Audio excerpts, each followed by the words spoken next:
se retrouver souvent dans la boîte, souvent comme Est-ce qu'il est petit une de taille, espèce de... Newton? Pardon? Est-ce qu'il est petit de 1m75. taille? 1m75. Ouais, 1m70, 72, à peu près ça. Donc, 5 et 6. 76. Donc, c'est un joueur qui va partir comme milieu axial. C'est un style qui peut se ressembler un peu à un milieu box-to-box. Là. C'est un gars qui va arriver un petit peu en retard dans la boîte, qui va participer beaucoup au niveau des tirs au but, un gars qui va dribbler beaucoup. Mais c'est un joueur qui promet beaucoup. C'est pas pour rien qu'il a été acheté entre 6 et 9 millions de dollars. À Miami, ça n'a pas été tout à fait ça. Est-ce qu'il était dans des conditions un peu difficiles? Le club, certains diraient que c'est un peu le foutoir à Miami. Est-ce qu'à Montréal, il pourrait s'intégrer un peu plus facilement? Mais là, ça commence à faire beaucoup de joueurs avec des positions plus ou moins claires. Déjà, Mihalovic, c'est un milieu axial qu'on peut faire jouer sur un côté. Même chose pour Pellegrini. Kyoto, qui a eu une belle saison comme avançante, on le déplace à droite pour faire jouer Johnson. C'est beaucoup, beaucoup d'éléments en si peu de temps là, pour construire une équipe, un effectif comme ça qui a beaucoup de points d'interrogation. Mais à première vue, c'est le genre d'opération qu'Olivier Renard aime bien. S'il est capable d'aller chercher cet actif-là et après 1 ou 2 saisons, faire un profit de 3-4 millions, c'est pas Joey Saputo qui va lui dire non. Justement, merci beaucoup Newton pour cette présentation. Justement, là comme ça, juste vous entendre sur un petit ben oui, ben non. On sait qu'abondance de biens, ça nuit rarement, voire jamais. Mais est-ce que pour vous, Pellegrini serait un bon choix pour Montréal? Sauf Reg, Sid, celui qui veut se lancer. Moi, j'ai des choses qui m'inquiètent par rapport à ce profil-là. C'est moi, les hommes à tout faire ou les femmes à tout faire ou les êtres humains à tout faire, c'est pas nécessairement une bonne chose. Là. Master of Jacks of all trades, master of none, comme on dit. Donc, moi, un gars qui est milieu de terrain axial et ailier attaquant, je sais pas, j'en connais 2, quoi. Il s'appelle Ronaldo et Messi, là. Donc, à part ça, je connais pas beaucoup qui jouent ces rôles-là de façon efficace, là. J'ai fait ça en exagérant, évidemment. Donc, je suis pas sûr de son profil. Je suis quand même étonné que Miami ait payé tout cet argent-là pour un joueur qui a à peine fait une saison pro en Argentine. C'est à l'instant d'un temps qu'il prend des titulaires de River Plate et de Boca qui viennent en MLS, alors qu'ils prennent un jeune qui a presque très peu joué. C'était sa première année pro en Argentine pour ensuite se retrouver en MLS. Ok. Miami, c'est un foutoir footballistiquement. Donc, on se dit, ok, peut-être il n'a pas été la star qu'on aurait voulu qu'il soit, la jeune star par rapport à ça. Je l'accepte. Mais ma question principale, et j'ai du mal à répondre le premier bon nom, quel est le besoin de l'impact pour ce joueur, mis à part la profondeur, et quel besoin est-ce qu'il compte, oui, et la vente de jeunes, parce que c'est clairement un recrutement Tinder là, de Renard, il n'y aurait pas de ça. Non, mais... Et j'ai vu sur Instagram à Mathias Pellegrini, j'ai vu sur Instagram de Mathias Pellegrini, je ne vois pas d'enfant ou de femme, donc voilà, c'est parfait. Il est à Miami. Il est jeune quand même. Hein. Exactement. Non, mais je dis, Renard, il a dit, quoi, il veut des jeunes. Il a même dit, sans famille, c'est encore mieux, donc c'est bingo. Mais il comble quel besoin ou quel trou le Pellegrini, à part l'opportunité de revente et d'avoir un jeune qui est peut-être bon. C'est ça ma question. Tu comprends quoi exactement? Comme tu as dit, Julien, la profondeur, c'est bien. J'oublie l'expression que tu avais dit qui était excellente là, mais abondance de biens, c'est quelque chose de positif, mais il comble quoi exactement comme besoin? Footballistiquement, moi je ne vois pas trop, mais j'aime me tromper parce que j'aime apprendre. Moi, je vais plus me mouiller. Moi, je vais te dire non. Parce que non, parce que je pense que c'est un joueur en plus. Il n'a pas vraiment prouvé, comme a dit Sof. Il a fait qu'une saison pro en Argentine à Estudiantes. San Lorenzo, c'est pas un petit club quand même en Argentine. Estudiantes La Plata, excuse-moi. Ouais. Et en fait, je trouve que à part augmenter la diaspora argentine avec Maciel et puis Torres, je vois vraiment pas. Je sais pas, à part faire sourire Arcadio là, moi je rajoutais un Argentin dans le crew là, à boire du mais uruguayen là, non mais comme le mec il a trop de boss, je trouve, c'est relou. Le truc grave, c'est que si on a vu des matchs amicaux du CF Montréal, peut-être on leur dit ok, Ils ont besoin d'un deuxième. Parce que tu sais, ils ont besoin de doubler les postes. Entre l'Euro, avec la pipeline qui va peut-être partir, et la Gold Cup et les blessures. Ok, je comprends qu'ils recrutent. C'est peut-être juste leur optique, aussi. Leur optique, je pense, c'est de se dire que on va pas se retrouver dans la situation comme l'année dernière avec Thierry Henry où il se retrouvait tout le temps à chercher des joueurs, où il était toujours un peu en galère de joueurs. Ouais. Mais moi, je pense que je pense que vraiment c'est pour avoir un joueur en plus. Il y a après, comme l'a bien décrit Nilton, son impact sur la masse salariale est pas énorme non plus. Donc 200 000, c'est pas non plus un énorme risque. C'est quelque chose de jouable. Est-ce qu'il y a une possibilité de revente s'il est bon? Est-ce que justement il va mieux s'intégrer aussi? Ça peut être des trucs intéressants. Mais moi, je dirais non si je dois me mouiller. Mais après, s'ils le prennent, à voir. Mais je dirais non. Imagine une situation, là, j'invente la mesure, là, parce que de l'argent, Montréal n'a pas nécessairement beaucoup à dépenser. Mais tu sais, si c'est une forme de prêt, puis ça nous coûte une coupe de 100 000 en argent d'allocation, qui c'est pas du vrai cash, et on se retrouve seulement avec un pourcentage de revente future. C'est win-win, là, je veux dire. Non, c'est sûr. Olivier Renard, il doit essayer de profiter de cette situation-là où toutes les équipes sont déjà pas mal construites. Miami se retrouve dans une situation où ils doivent absolument bouger. Si on est capable de faire une pièce là-dessus, fine, faites-le.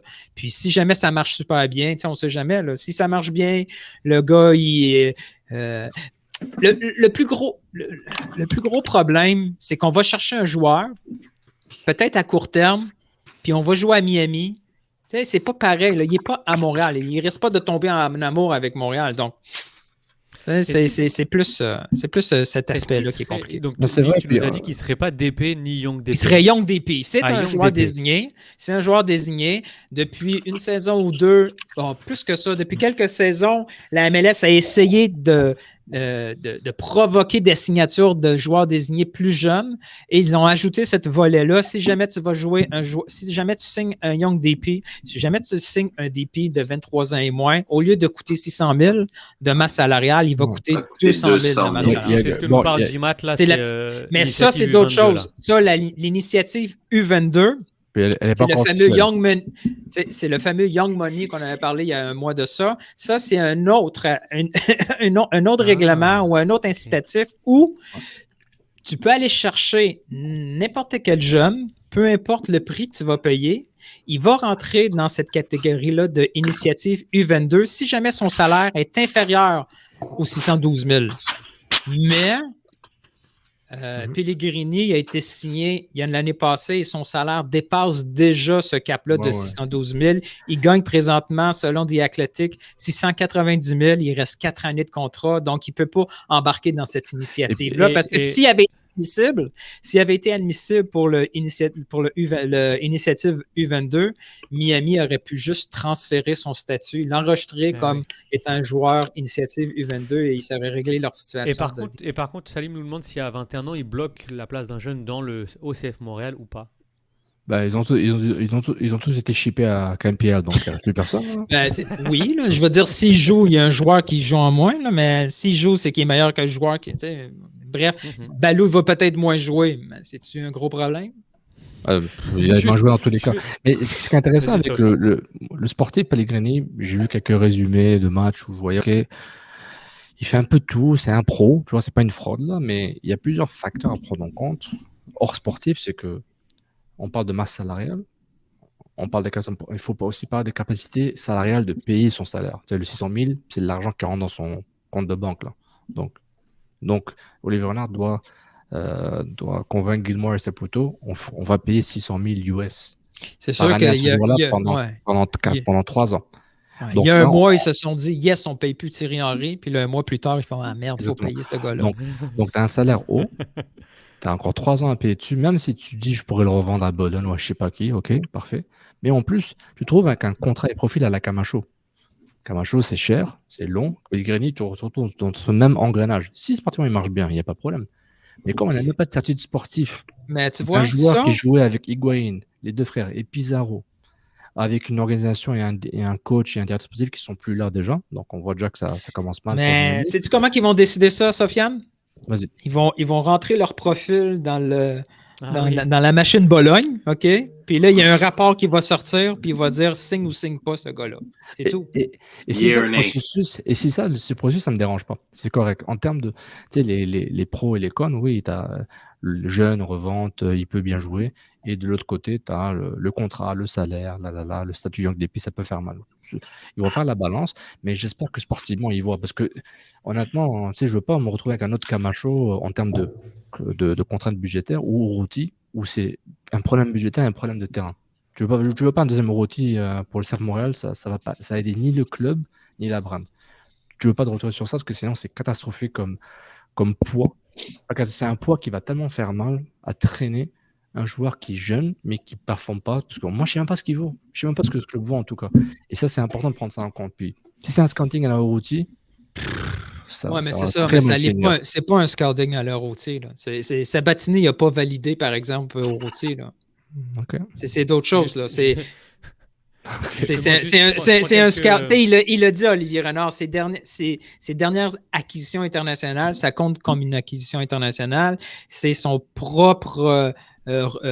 Ses propres recrutements, c'est des gars qu'il connaissait. Il a dit aussi, on a peut-être pas une grosse machine de recruteurs au club parce qu'on a les recruteurs de Bologne. Tout ça est validé. Là. C'est pas, on s'entend qu'on n'est pas allé chercher au routier parce que les gars, quelqu'un dans le club a vu des clips YouTube. Là. On arrête. Là. Avant de terminer. Moi, je veux qu'il réussisse. C'est ça que je dis. Sportivement, je veux qu'il réussisse. C'est un jeune et un larbon. Mais il y a des flags. C'est ça que je dis. Il y a des alertes qui font dire OK, attention. Ah non, si c'était un no-brainer, il ne serait pas à Montréal. OK. C'est pas faux. Avant de terminer sur ce sujet, je repasse juste en revue quelques commentaires. Juste, c'était sur le sujet précédent, mais Kevin interpellait aussi Sofiane et Sid qui parlaient un peu de ça. Sid, si tu peux revenir aussi là-dessus. Il disait que Sofiane lui vole les mots de sa bouche. C'est pas un procès d'intention, mais plutôt un procès de négligence ou d'incompétence. Et la barre est basse. Est-ce que tu veux revenir là-dessus, Sid ? Non, sur cet aspect-là, moi je suis d'accord avec Kevin et Sofiane. Donc s'il y a procès de négligence et d'incompétence, on sera les premiers avec les procureurs, avocats, jurys et tout ce qu'il faut. Mais c'est moi le procès d'intention, il existe aussi, Kevin. Et puis comme a dit Reg, il a toujours existé en fait. C'est pas nouveau, c'est pas nouveau du CF Montréal.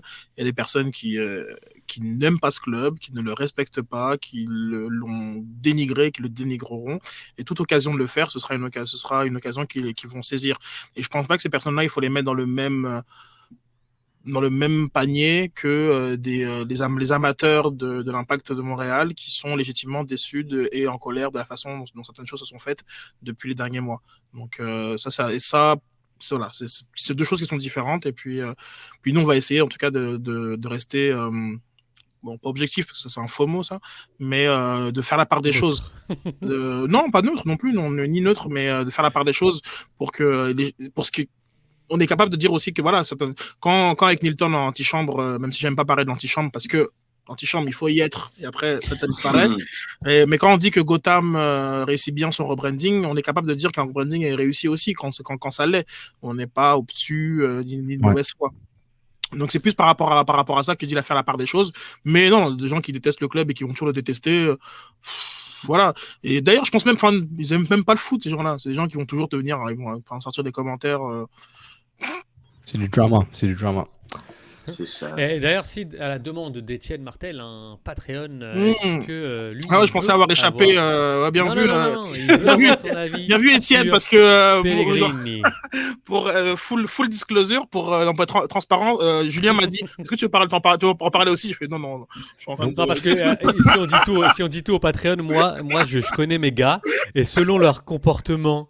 Durant la discussion, je sais qui est plus apte à vouloir. Je faisais du mercato, là, qui ont été dans des transferts pour la saison d'été. Puis, donc, non, je n'avais pas d'avis sur Pellegrini, mais je pense que vous avez fait bien le tour, les gars. Ils ont raison en tant qu'ailier gauche que ce soit Lassie qui est souvent blessé, Balou qui l'est encore plus. Il n'y a pas forcément beaucoup de garanties sportives, donc si c'est pour l'utiliser dans ce contexte-là, pourquoi pas. Est-ce qu'il l'aurait fait si la situation n'était pas posée via Miami? C'est là où je me pose la question. Donc, car est-ce que c'est une opportunité à saisir? Donc ça voudrait dire qu'il y avait un profil comme ça qui était déjà recherché par Olivier Renard. C'était un peu Mihailovic, non? Mais Mihailovic, C'est vrai que c'est dur à dire où il va jouer, hein, parce après lui, il peut jouer dans beaucoup de postes aussi, hein, donc mais je sais que Sofiane n'aime pas trop les gens qui jouent, qui ont beaucoup de Sincèrement, cordes. de ce que j'ai vu au U23, j'espère qu'il va jouer au milieu. C'est un joueur qui pourrait être très, très utile au club. Il y a du ballon. Hein, ouais. Ok. Mais voilà, pour répondre vraiment pleinement à Étienne, écoute, je trouve que c'est beaucoup d'argent, mais en même temps, il a l'air assez talentueux, il est jeune, c'est un risque qui peut se prendre, mais est-ce que c'est quelqu'un qui était sous le radar? Tu vois, moi, un Mihailovic, l'opportunité se présente, et puis tu le fais. Tu sens qu'avant que l'opportunité de son mécontentement de la situation à Chicago s'est présenté, il était sous le radar. Donc là, moi, je trouve ça intéressant. Lui, est-ce que c'est plus eux, il faut qu'ils aient 3 DP et pas 4. Qui veut? On fait le tour. Toi, là, en bleu. Toi, est-ce qu'en rouge, tu le veux? Toi, vous, les flocons. Ok, vous voulez? Ok, bon, vas-y, prenez-le. Donc, je sais pas trop comment ça s'est passé. Puis, comment ça se passe? Je sais pas comment ça se passe. Mais ça voudrait dire que peut-être que, voilà. En fait, si ça se fait, ça voudrait dire qu'il y a des manques à l'effectif actuel. Qu'on nous vend doublé, triplé, patati et patata. Donc voilà. Donc, et puis bon, mais il est DP aussi. Hein. Dire DP, le tag DP a toujours voulu dire quelque chose à Montréal. Par rapport à ça aussi. Juste, attends, Sof, Sof, parce que tu vas répondre à Alix aussi. Alix qui dit donc qui est comme site que Lassie et Balou sont des joueurs fragiles, donc c'est intéressant de l'avoir lui. Et toi, Sof, si t'étais Miami, j'aimerais parce que Alix il te demande en fait si t'étais Miami, tu demanderais qui? Est-ce que tu demanderais Toy par exemple, ou est-ce que tu demanderais de l'argent ou des choses comme ça? C'est une question intéressante parce que je pensais oui, ils sont intéressants nos Patreons.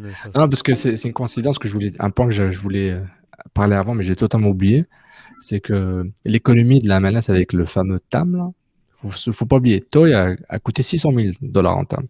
Quand on y pense, c'était beaucoup ça pour un joueur qui était, qu'on a très peu vu.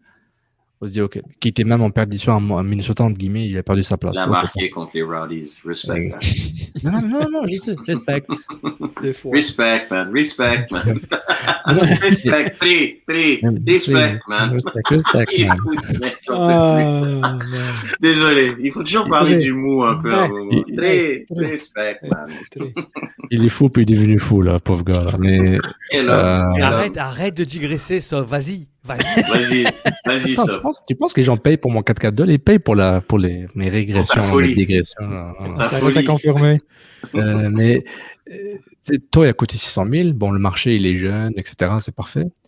Mihailovic a coûté quasiment 1 million avec des bonus en plus. Là. Donc, Pellegrini va coûter combien en TAM? Si Mihailovic a coûté 1 million. Mais attends, Nilton, il va te répondre. Mais il va coûter plus d'1 million. Est-ce que tu échanges toi? Est-ce que Kyoto c'est monnaie d'échange? Et ça revient à la question de Sid. Est-ce qu'il était sous le radar du SAM Montréal? On pense que non. Mais s'il l'était ou même s'il n'est pas, combien es-tu prêt à payer? L'argent Monopoly, c'est bien, il disparaît. Mais si tu dois échanger un asset comme un joueur, peut-être Miami ne voudra pas. Hein. Peut-être le nouveau coach fait Navel et je dis oublie, là, moi, j'ai pas besoin d'un autre joueur, je suis correct. Mais il y a ces questions-là. Donc, l'économie du TAM à MLS récemment, ça va de façon exponentielle. Tu parles de 600,000, 1 million. Pellegrini, ça vaut quoi? De 1. Et de 2, en monnaie d'échange, tu vas déjà te débarrasser de Toy. Tu crois tellement peu à Toy, déjà, alors qu'il a à peine joué avec l'Impact l'an dernier. C'est un moment, tu risques beaucoup, quoi. Alors, si c'est au nom de la revente d'un joueur potentiel comme Pellegrini, peut-être Renard n'est pas dans le business de faire du foot et juste faire du foot business à 100%, ce qui n'est pas une bonne chose. Waouh, quel clip magnifique que tu viens de voir. Si tu veux voir l'épisode en complet en primeur avant tout le monde, clique sur le lien Patreon plus bas. Mais si tu ne l'as pas vu, c'est un secret, c'est patreon.com/Cannes Football Club.